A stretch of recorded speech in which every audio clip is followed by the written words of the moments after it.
Yay! So we're here to talk about the movie today. So I think you wanted to do a survey of the room. Yeah. Can we have a show of hands of how many people like the movie? Oh, sorry. That's amazing, guys. You guys are amazing. Holy crap. How many people hated the movie? Disliked the movie? Good crowd. Loved the movie. Okay, so most people are kind of in the middle. How many people feel neutral about it? How many people have not seen the movie? How many people have not seen the movie? That's a good question. Everyone here has Oh, actually yes, seen it. God. This is the entire audience for the damn movie. No. We all saw it, so we're the audience. I saw more than once. Who saw it more I than saw it more once? than once in the theater. Good question. Opening night and closing night. Yeah, right. That's just one night by myself. It didn't make it to the cinemas with us, so you got to see it on How we felt TV. about the movie, and then Oh, we'll get that was some, good. audience interaction. So just to start off with, I understand that the trailer misled a lot of people. Like the first trailer that was released really didn't give a good impression of what the movie was going to be, and it turned everyone off thinking that it was going to go so far away from the original source material that it wasn't worth watching, and it was a betrayal. And then actually seeing the movie, I felt like it did keep a lot of the themes of, especially Jem as a character, wanting to keep her family together, and that spirit that, good will triumph over evil, and you have to come together and protect your family, and do whatever it takes to make that work. So I think it did maintain a lot of themes, and there were lots of Easter eggs that gave winks and nods, and cameo appearances to the original show. And what did you feel about the movie? Same.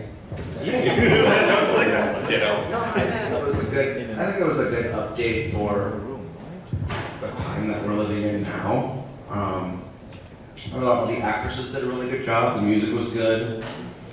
I think that given what they had to work with. They did have to work with a smaller budget, so they you couldn't have like Kimber getting eaten by a shark, because that CGI was too expensive for the movie. Hey, I heard there was a thing that they said that John Chu was offered 30,000 or something, and he gave 30 million. Okay, think Jansen told me this. That apparently he was offered 30 million, and he asked for less because then the movie would make more money. Right? That's why? No, because Why? he thought he could make a hit on $5 million, so that's what I read, that I thought he turned down doing Masters of the Universe with Jen. That's one. Well, interesting. Well, whatever actually happened behind the scenes, it was a lower budgeted movie, and that was why people thought that they couldn't necessarily bring. Because apparently, from what I remember John Chu saying, is that he did have bigger ideas for the script, and they had scaled them down to match the $5 million budget. And then part of the problem with making back that money, you'd think that you spent $5 million on a movie and you could make that back fairly easily. But then the problem is connecting with the audience. I think the movie itself wasn't bad, it just had more of a problem with the way they marketed, because it felt, and Rachel talked about some of this at her marketing panel yesterday, is that they didn't really know who to market it to, because do you market to the people who don't know who Jem is and they're starting fresh, or do you market to the nostalgia audience who are going to be angry, especially after that first trailer, feeling like it's not going to be the Jem they grew up loving? So it has this kind of weird in-between marketing where it didn't really go either direction, and then people didn't show up. Like she talked about yesterday, the first images and stuff that we were seeing, they didn't use the toy logo. So I think like the branding of Jem and making it recognizable to The audiences didn't quite. to the old school fans. It was just, there we go. They did not use that in the movie. But David had a comment. Okay, so I really recently did graphic design, and the way the Jem logo is designed is exactly how they tell you to not design a logo today. Because there's too many colors, you can't reproduce it in print easily. So the logo they went with is like, if you do graphic design school now, how they teach you to do a logo. But they already had a logo. Yeah, but it's not a logo like that looks like a logo in 2016. They could have done a lot more and something that was a lot more like the classic logo. Yeah, they could have updated it and maybe just streamed. Yeah, because like you could have done a 2-color logo with like a star or something instead of working from scratch. Yeah. But like it's not a bad logo. No. If you asked for a logo, that's probably what you would get because that's how they teach you to do logos now. I feel like Do the old logo. yeah, the old logo. Look at that. There's too many colors. Well, also, I think this logo on the shirt was a lot better than when they started out. They started off with this weird, the E was in the middle of the J and the M, and it didn't quite look right. So that was much better. At least it had the star, and it looked like it was, Fresh. similar enough, or enough of wink to the original while updating it. But what are your thoughts about it? Because I think, as Stevie was saying, the music is really good. And if anybody was at the disco last night, the song that got everybody on the dance floor was Youngblood from the movie. So, I think there were a lot of good things that just got overlooked. And it's like one of those. The movie was for the dogs. No, Georgia was sad. Georgia was sad that the movie. The scene got cut. Is that what you see? As far as the characters, the main 4 characters, the girls, how did you guys feel about how they were interpreted, and who played them, and how they looked? Well, I think that they all had sing, and like the music reflected that. Like you had Kimber's song at the beginning when they were making that music video. That felt very much like a Kimber kind of song. And then you had that scene where they were all on the boardwalk, like singing a cappella. Like I think, I would love to see like another soundtrack, like this season. Well, they were always like stopping. Georgia. They were just breaking into song. Yeah, they were breaking the song, but it was great. Like I love, like they could have done a damn movie without the music, but like just like they could have done the comic without the music, which fact they spent, obviously enough effort to get this song written for the characters. I thought it was really good. Yeah, I agree. I mean, it didn't seem like, it wasn't trying to be the cartoon, but there was some, Yeah, it's fun. there was some complexity to the characters that was missing. And I feel like the cartoon ladies are so empowered and have so much to say, and they're not like meek or they're not shy. And I think the way that like Kimber was played was a little disappointing. I think Aubrey Peoples could have been a little bit stronger with the acting. Haley and Shayna was, I don't even know what they Do you think it has to do with the age of the actresses? Because like how would you interpret the age of the characters on the cartoon versus the movie? Because I feel like the movie when they were They're little. supposed to be teenagers in the cartoon, right? Yeah. They're like running a company as teenagers. Right. But I don't know, I think they could have had stronger writing to make it more complex. There were, Go ahead, Maria. I was gonna say there were like I know there was like a lot of controversy and kind of some backlash initially with the casting of Shayna because they were saying the actress wasn't black enough and all of that, and then that kind of got a lot of people already like picking apart the film.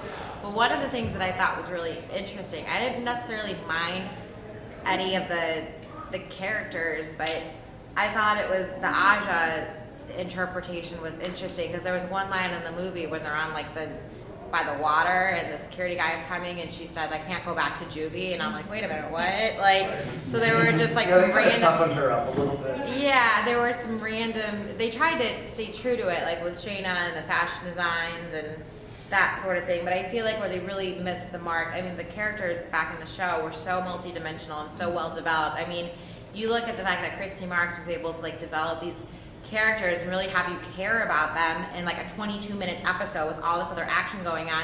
And then to be honest, I liked the movie just on its own, but even for as long as the movie was, I kind of really didn't give a crap about what happened to the characters. And I think it went back to the editing and the actual story writing. I felt like they didn't really give enough character development to the girls.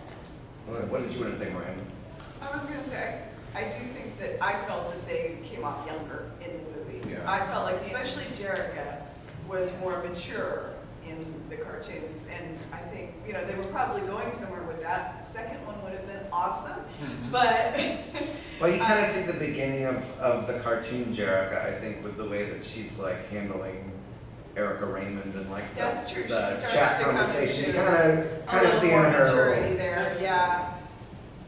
But With I actually liked the Aja line, I like that they threw that in there, because that should give her a little more edge, and you could, Yeah. I could see it at least in my head canon of Aja, but it's possible. Yeah, my headcanon for Aja was that she was sassy, so. Yeah. Aja was always given some sass. Somebody over here had a. Oh, were you? I'm sorry. Were you? Oh, yeah. You're not. Okay. Thanks. Rachel was right yesterday. There are just two ways you can go with doing a live action movie. You really, really diverge, or you really, really go by the book. You know, and I thought there were some interpretations that were interesting. You know, like Erica Raymond, for example. I thought it was interesting to have a woman instead of a male Eric Raymond. You know, and I thought for what it was, like Juliette Lewis did a pretty good job. I think originally they had written it as a man. As far as the girl, the holograms, it's hard to compare because they're portrayed as even younger in the film versus a bit older. So of course they'll be more mature in the cartoon. I mean, like, Because I think Damon and then Damon Jansen. All right, I do think they're younger in the movie. Of course, I also think they're like in their 20s in the cartoon because it's the only way it really makes sense to me. But I feel like, because somebody brought up how they feel more complex in the cartoon, each episode of Jem focuses on only like one or two characters. Like in a movie, you only have so much time to tell a coherent story. Yeah. You know, and that's why it kind of becomes sort of about Jerica. Because like how else, like the movie would make no sense if they tried to focus on every single hologram. Yeah. Yeah, it would be very. Like it would be like all over the place. A lot of stuff to get in for the amount of time they had. I think Jansen. Yeah, I interpreted the movie when I saw it. I mean, I liked the movie, but the way I saw it was if Jem happened in real life, because the technology is just a little bit, like we don't have artificial intelligence yet, but we're getting there, so it's like the technology is just a little bit above that. So I really interpreted it as, wow, this is if Jem really happened, you know what I mean? But also, I think just like basic elements like gemstar earrings and the holographic disguise, just elements like that could have made it so much better, you know? And you could play it, the story could have been, well, she wants to have this alter ego because she wants to maintain her privacy. She's shy and she doesn't want people bothering her, so she could be Jem and do her Jem thing and then, you know, maintain her privacy. Yeah, I think had they just had one like holographic gem projection in the movie, when she goes back to get the earrings to complete like the synergy. Yeah, that was like the perfect time where they could have had the earrings kind of come to life and like instead of her digging in the backpack and getting out the wig, she could have just been like, what's going on, you know? So I agree, I think that they could have put that in there somewhere. Wait, is it Hunter and then you? Damon made his. Oh, okay. Okay, yeah, I just looked at Aubrey People. She was actually 21 at the time, so that's so in terms of age, I think they're about the same as in the cartoon. I think they play them as teenagers though. Yeah, I mean, like the fact that they're living with us and babies. I think I read somewhere that in the canonical source of the cartoon that I think Jerica is supposed to be 19 in episode 1. Yeah, I think that they're, I mean, the cartoon makes it look fairly young in the beginning. One thing I disagreed with what they did in the movie is they made Synergy into this little plastic toy you put on the shelf instead of that big supercomputer. That big You know, like R2. Well, I listened to a podcast with John Chu, and I forget, I wish I remember what it was, but something they discussed with him is he had talked about, he saw this as one of more movies, you know, and something he wanted, like the Batman Begins of the Gem movie universe or whatever. But he had talked about, you know, this is the beginnings of Synergy, and maybe that continuing to develop into something more closer, maybe to what we recognize, more complex or more, you know, exterior. Yeah. But you see that actually in one of those Gem episodes where it talks about Emmett when he was building Synergy. That gets into that right there. So. Yeah. Yeah, I mean, it's different. I mean, that makes sense, but it's difficult to think of how, even if this is a prequel, how the story develops from here. Because even like the fact that everyone kind of knows who Jem is, and that's such a major part of the cartoon, and Rio is now Erica. Like, I mean, there's so many elements that were confusing from the show that it's hard to believe that there was a real concrete vision of how this was going to go after this movie, if there were to be more movies. It kind of goes back though to who they were writing for. Yeah. Because, you know, people who watch the show are going to be like, they changed that, they changed this, but, you know, the 12-year-old that goes in to watch the movie isn't going to know that Rio was not Erica, and Erica was Eric, and, you know. The 12-year-old will probably watch the cartoons. They'll find the cartoons. The hub. Okay.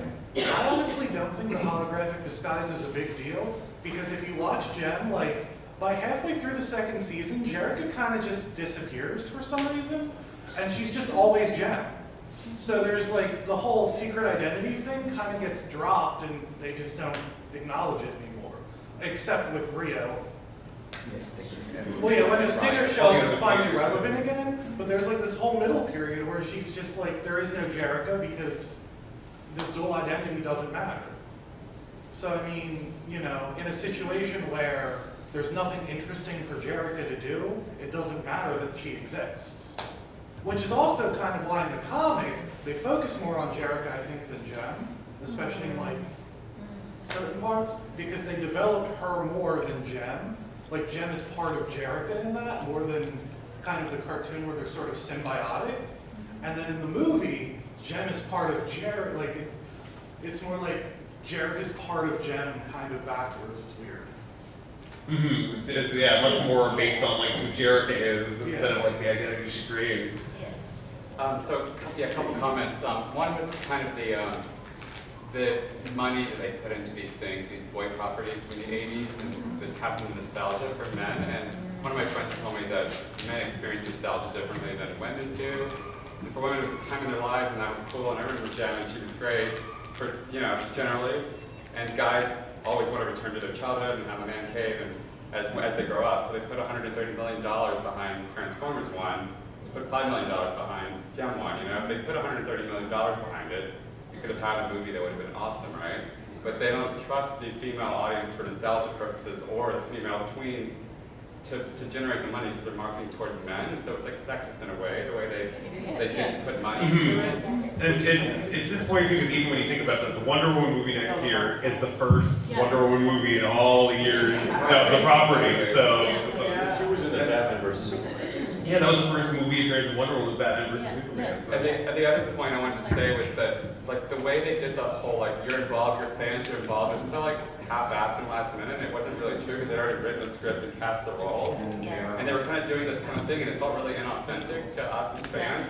Because if you pull together in 2 weeks, like, your designs or your script or whatever, they'd already been shooting the film and rehearsing the song. So it was like, it was kind of a slap in the face to fans that they kind of, and to younger kids, it seems inauthentic too, because they were doing it like a big studio would do it. It wasn't actually grassroots, ground up kind of thing. It was just like, we're going to do 2 weeks of social media. That's part of our marketing strategy. It wasn't, I don't know, it just was like really dumb the way they did it. It didn't really connect with us as fans or the kids they were marketing it to. So it was like, you're doing the wrong thing from a marketing perspective. Well, even, like, I'm sorry, even like, the fact that they did that, I'm not sure that they should have been so surprised by the fan backlash, because if you're going to ask the fans to participate, they're going to call from the Gem universe that we know, and not the one that we haven't seen yet. And when we see the movie, and it's something completely different, then of course Gem fans are going to be upset.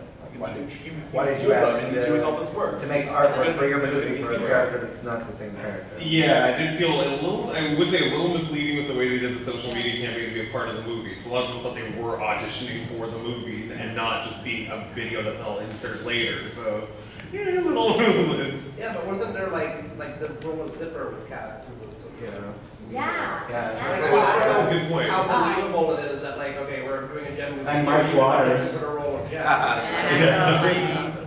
But they did cast some of the smaller parts from the social media. The art got used in the movie, all sorts of different things. Like, especially when you watch the commentary on the DVD, like, they actually point out all the different stuff that came from the social media. And of course, they have all the different social media integration within the movie. I think that's part of the problem too, is we don't see all that behind the scenes stuff necessarily until after it comes out and has the reaction it does. And it's like, oh, wait a minute, they were trying to do this, and then everyone thought it was that. So, Yeah, this is like exactly what you just said. it's like an expectation versus reality thing. And I feel like they completely misjudged, like, I feel like they communicated poorly, and then people just ran and expected all this stuff that isn't It's like really what they said or they meant. didn't really know what they were doing because they haven't had the Gem brand out in 30 years. So it's not like with Transformers where it's just kind of stayed in the conscious, the public. Yeah. Public eye. Because if you change things incrementally, like Wonder Woman goes through a reboot every 5 years, but it's like, okay, but you're used to the idea that, oh, there's a reboot coming or something's gonna change. But with Gem, you've had the same Gem for decades, and then it's like, oh, now we're gonna change it. Because Gem's been essentially cryogenically frozen for 30 years. So, I was gonna say when the trailer came out and the Hannah Montana fans were like, "Oh, Jem's ripping off Hannah Montana." Like, that, Oh my God. Other way around. right? Yeah, you know, or how the movie trailer had a One Direction song. You know, they should have at least had a female song, or they could have had, you know, the music from Youngblood or something. Like, we know that music was developed, and that they went with Young Direction or One Direction. That's sort of where they were Kind of skewing the wrong direction. Yeah, the wrong direction. the right. Yes. Okay, the fact that there was like, they could have had music from relevant people in the Gem universe. I mean, Samantha Newmark or people that we know today could have recorded something. They could have reached out. Mm-hmm. And Yeah. that was something that was neglected. She was there. Yeah, of course. I mean, yeah, I think there's a lot of that why people felt like there was that campaign on social media to get the original people involved, like include Christy, include Britta, include Samantha, and that worked to a certain extent. I don't know how much they were planning on doing those cameos until after the backlash of the trailer, but it was good that they actually did incorporate those cameos. with the music, I think a lot of people honestly expected like a musical film written like a musical, and not a movie with like 3 or 4 song sequences. Like there's a lot of people who seemed really disappointed that it wasn't a proper musical. Really? Yes. That's interesting because I think they did, like the movie did the best it could to incorporate the songs in the Well, actual they did a really performances. good job, but it's structured like a movie with some song sequences, which is fine. It's what they wanted to do. It's what they were script for. But I saw a lot of people like really pissed off that it wasn't like a musical with like 8 songs and subplots and What, like Grease? yeah. Even the Gem show wasn't like that. It was always like Yeah. a plot, and then you'd have a video, and then I know, have a but plot. that's- Like, Unless they're trying to take a gondola. oh yeah. Then they just bust up. They're gondola with the wind. But I think one of the things that came up is the audience he was trying to target, and that was younger people, and even on a smaller budget. Like we talked about how unfair it is, like the sexism of why a girl's property won't get the same kind of budget that a boy's property does. But what was interesting is that the final product was still a movie that was a good, clean movie. It was something appropriate for all ages that you could show that wasn't objectifying the women, and did come from a position of like they were kind of in charge of themselves in a way that you don't necessarily see in a lot of movies. So I thought that it was interesting that it is a good family movie for a lot of people, and that was something that came out kind of after the fact, where even after the backlash, like, okay, this movie's okay, and I can take it to my family. I think where they really missed the mark is they failed to really just logically take into consideration that you have an asset, this brand, this empire, whatever you want to call it, that's for the most part, except for the diehard fans, it's really been dormant for about 30 years.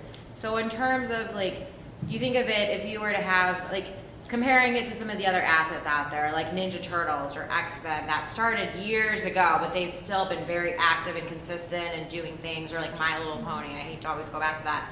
But I think, I don't think they realized they didn't have the luxury of, let's go and have this artsy, fartsy, like, creative interpretation and have it be like a prequel. I think in really for it to do well, they needed to have just like a realistic modern day, but like give it like tribute and homage to like the original Gem, have everyone get back on board. Hopefully that would have done well, and then later on, like look at how X-Men did it. Now they're having, or Lord of the Rings. They didn't start out with the prequels in the beginning. They stuck to the original books, and then once those did well, they got the fans interested, and then they went back, and then they're doing the creative interpretations with the prequels and those kind of things. But it's interesting because I think next year the My Little Pony movie is going to come out, so it'll be interesting because I have a feeling that's going to do really well. I think Gem was just really kind of unfortunately, like the Rudy of the 80s, Do the you way guys like feel it's like, not handled. like Hasbro backed away from the movie know once they had it? Wait, what? Like, do you feel like Hasbro just kind of like it was a missed opportunity for them? They just kind of It really was, they honestly. took it out of the theater after like 2 weeks. So like, you know, do you feel like that they gave the movie any support or marketing? How do you guys There feel was too about much backlash at that point.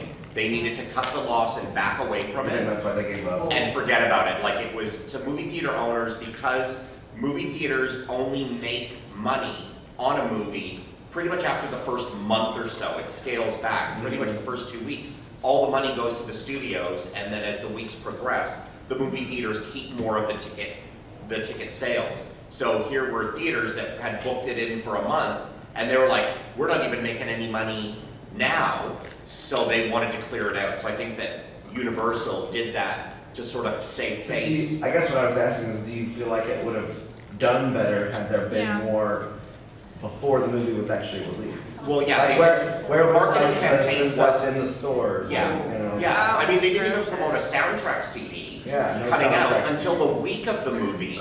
We didn't even know like if there was one coming out. They never released it in a physical format. None of that stuff is from Hasbro, that's all Universal. All Universal, of Hasbro course. distanced themselves from the movie long before it was out. Yeah. Everything for the movie was from Universal. Everything for the movie came through Universal. Yeah, it was just licensing. Hasbro basically licensed the movie out, and they probably looked at the script, but once they were done, and they basically let Universal do what they wanted. I just have a thought, I don't know, I'm remembering, with them bringing up the Gemstar earrings.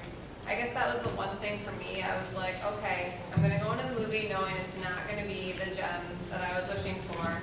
But when she didn't even have the Gemstar earrings and they gave her those dangly, like, purple earrings, I was like, what the heck? Really? Like, you don't even give me those? Like, that was the one thing. I was like, why didn't she at least have the earrings? Well, they butchered it, they butchered the series. I know, I was like, I was letting myself like just let go of everything else, but then when they like had the box of earrings, I was like, Shop lock. Disappointing moment. The earrings, it was disappointing not to see the Star Wars earrings. However, the earrings she did have were really cute. right. But like they didn't even sell those. Yeah. They didn't have those on any form to sell. And they should have at least done that. Yeah, I didn't like the shop box. I like a plastic pink bracelet for $300 or whatever the price were on shop box. It was just like, that's not gonna reach the mass audience. That's because Hasbro wasn't really behind that. Well, yeah, If that's- you stick to Universal, then Universal tried to get merch for their movies. Hasbro was just like the owner of the gem prop. But it's like when you see G.I. Joe and you see Transformers, those toys are out in the stores months before. What's that? Hasbro. That's what I mean though. It feels like Hasbro just didn't really support this. Well, I don't think they had any intention of supporting it. They did. They did because they did the doll sculpts of the actresses to make a doll, but I don't think that they really. Yeah, yeah. Aubrey Peoples talked about it in a thing that she got to actually see the prototype of her head sculpt and how weird that was to her. But then they just abandoned that thing where there wasn't enough interest from retail for a play line. Yeah, they So didn't come up even with do it. dolls. I mean, like, that's like the basic Right. fundamental thing that Gem is based off of. You think, if anything, the first thing they would start with merchandising would be a doll and go from there. Right.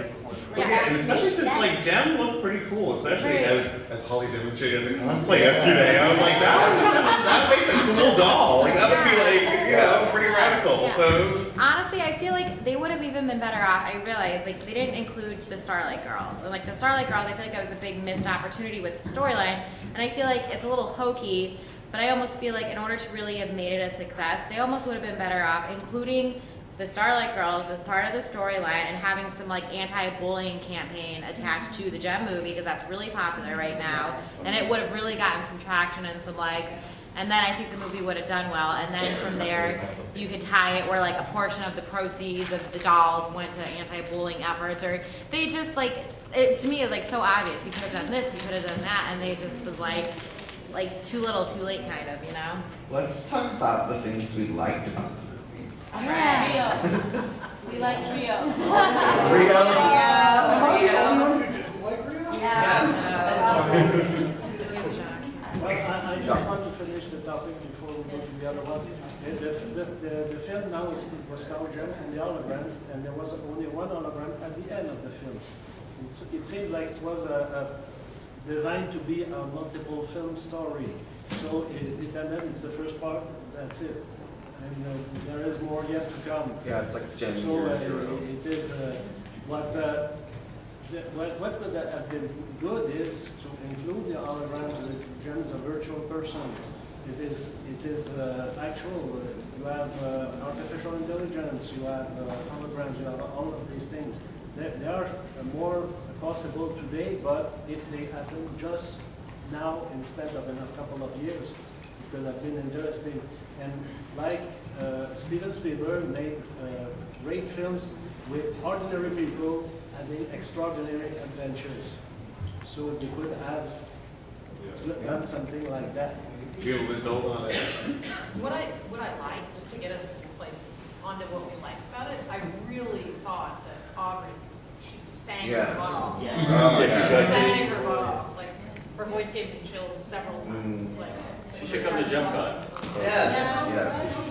Yeah. So I think three things that I liked. One, I wanted to see the movie that Julia Lewis was in because she did fantastic. And I can't her interpretation of Erica Raymond, and she's just such a fun, campy person. Like I wish it was a campy movie, but it wasn't.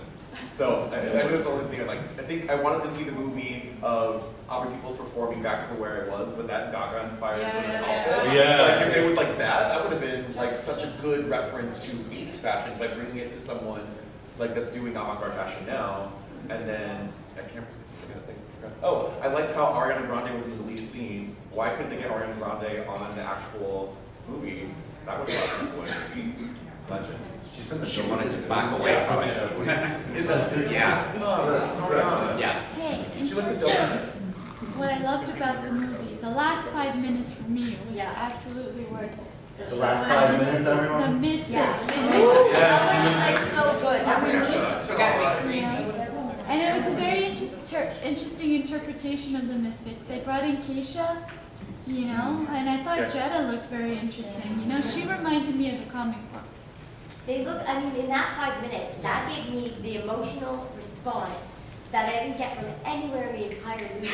It was so engaging, like it was like jam-packed, everything was just in that last like 5 minutes of the movie was everything. So, I mean, I wish if they'd done like the test screenings. I don't know who the hell they test screened it on. Like when people were like, yo, rewrite it, and like this is the most important part. Like, I don't know. Alright. I really liked that even though they don't go into it, each of the girls really does have an identity.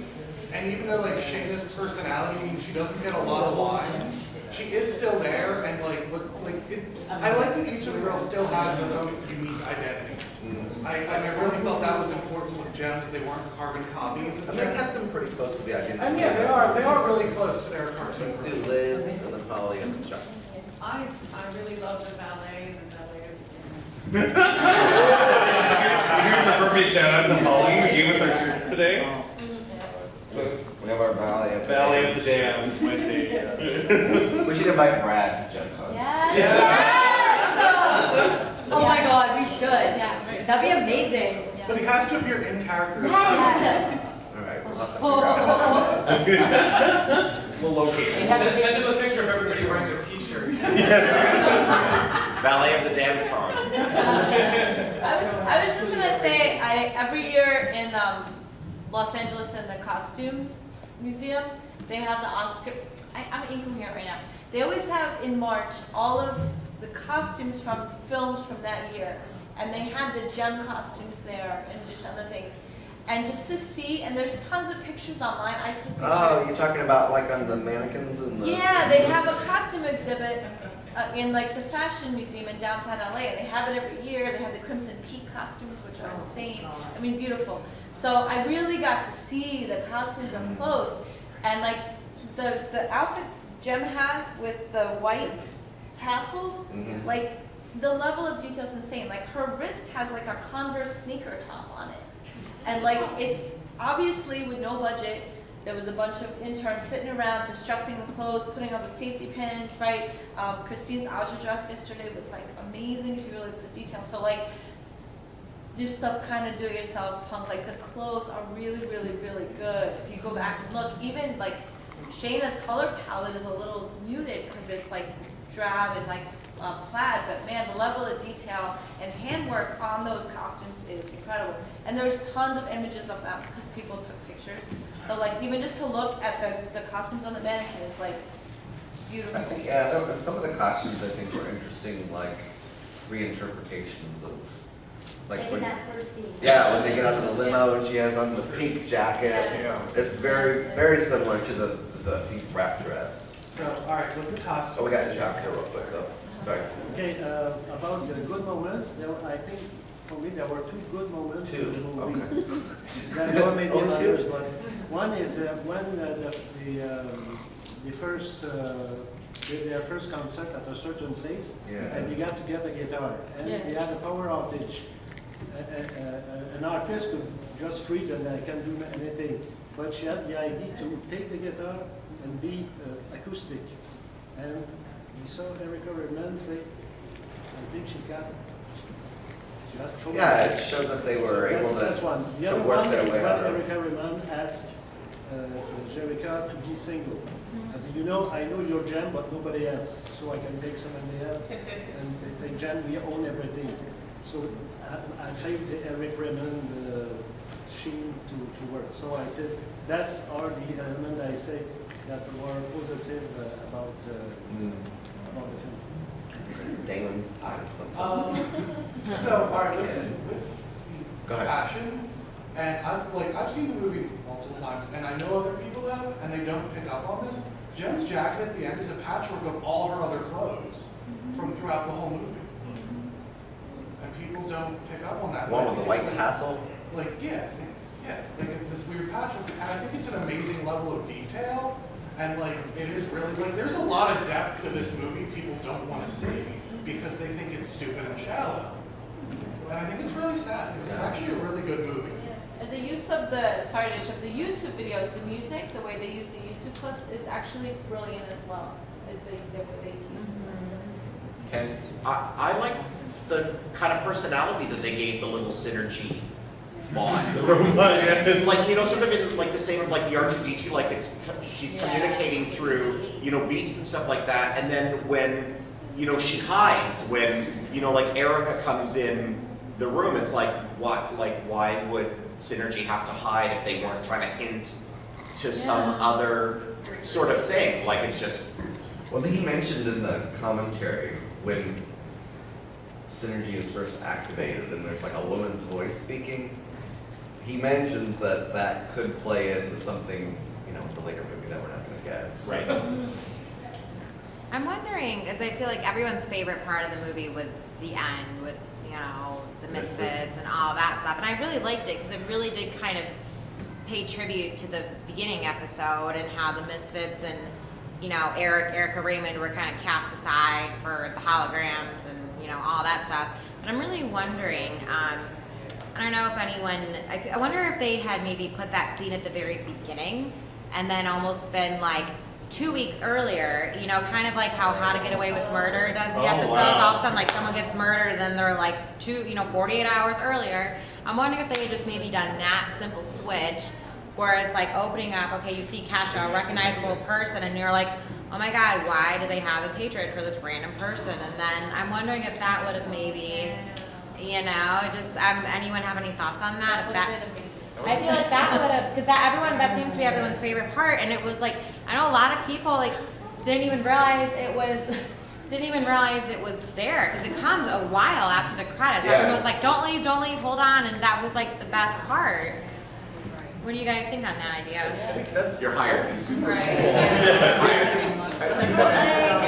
probably never get to see the characterization of the Misfits in this manifestation, but if you saw, just from the brief glimpse, they seem like they're completely different generations of people. Like the holograms are like so young, and you have these misfits that are kind of like super scary, and like if I ran into them and I was, But they were part of Starlight Music and then got like Right. cut. So I could see that, yeah, the Misfits are older in that because they were there. Yes. Together and The see, Clash, yeah. and see, see Kesha really intimidate Aubrey. All right, so I think we have John Henry and then Tina. Tina, you have a. Yeah, I think one thing that was so frustrating around the internet backlash in the beginning when the trailer first came out, like a year before the movie, it wasn't us who were like lashing out against it. It was like the people who were casual fans. Yeah. And this internet outrage being like a pastime, and them hating on something that's like a cartoon property that they're spending $5 million on, that we love, and I felt like really hurt by that because I think it didn't have a chance out of the gate from like a year before it even came, because the people who weren't the real fans were kind of having outrage about it, and that was really frustrating me because people who don't really care about the property got to determine how it's going to do and whether we got more of it. absolutely. And then when after Christy and Samantha and Britta, like, you turned your back on the property and you're peddling this, and how much did you get paid to be Like- bought off to promote it? Like, was terrible. These Were weren't really shocking These weren't accusations, right. Yeah, the online hate was terrible. It reminded me of the second Sex and the City movie, which was a horrible movie, but I loved seeing those women again, and just seeing what they were gonna do, and just being able to like get an update on their life. Like, let's keep that up instead of just bashing, even if it was a horrible movie. Yeah. We're gonna get one more comment here, and then I think we're out of time. This was just a fun detail that I liked. I enjoyed in the first credit sequence. I loved the visual of like all of the rework, like actual band logos to be their names and stuff. And that's a part that I've watched over and over just because I love to like, oh, that's Megadeth, and like that's I love the real worldness of that detail. Just that was comment. The end credits were amazing. And I felt like that was a good way to hook you in, to keep you watching to get to that other scene. Because I thought they did that as smartly as they could to keep you for a post-credit But scene. then it's like they have no song after that last Yeah. scene. Yeah. It's just like the credits are rolling, there's this little hum in the background. Well, time is running out. Thank you so much, everybody.